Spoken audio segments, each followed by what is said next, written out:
A leading venture capital company recently claimed that 74% of startups are unnecessarily exposed to risk due to underinsurance.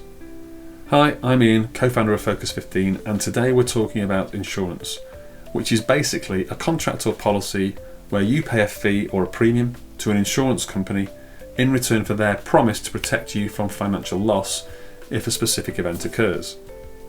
So most of us are familiar with car or house insurance, but there are certain business insurances that you're required to have by law, and others that companies or organisations that you may provide services for may insist upon or may simply recommend.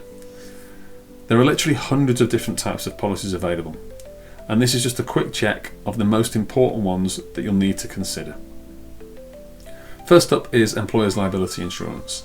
It's legally required if you employ anyone, and it protects you if an employee gets injured or sick because of their work. The minimum cover required in the UK is currently £5 million. Public liability insurance is legally required if you interact with the public, and it protects you from claims or injury from a member of the public or damage to their property. So for example, a customer walks into your shop and injures themselves tripping over a badly fitted carpet. Product liability insurance protects your company if a product that you design, manufacture or supply causes harm to a customer or their property. It isn't legally required but strongly recommended if you design, manufacture or supply products.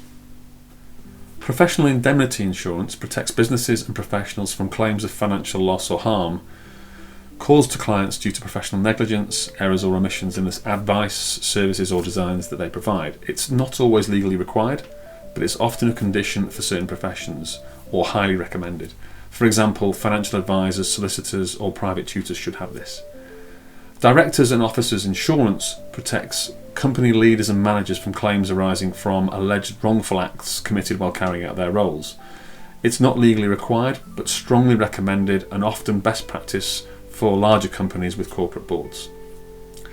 Then there are policies that enable you to make a claim if something goes wrong. So for example, commercial property insurance if you own or rent a property, inventory insurance if you hold stock that you intend to sell, contents insurance if you have valuable equipment or furniture or tech in your workplace, cyber insurance if you handle customer data, it's been in the news quite a lot recently, key person insurance if the company is reliant on any one individual, and so on. Obviously you need to cover the legal requirements, but everything else is a balance between risk and cost. So make sure you shop around and compare best rates.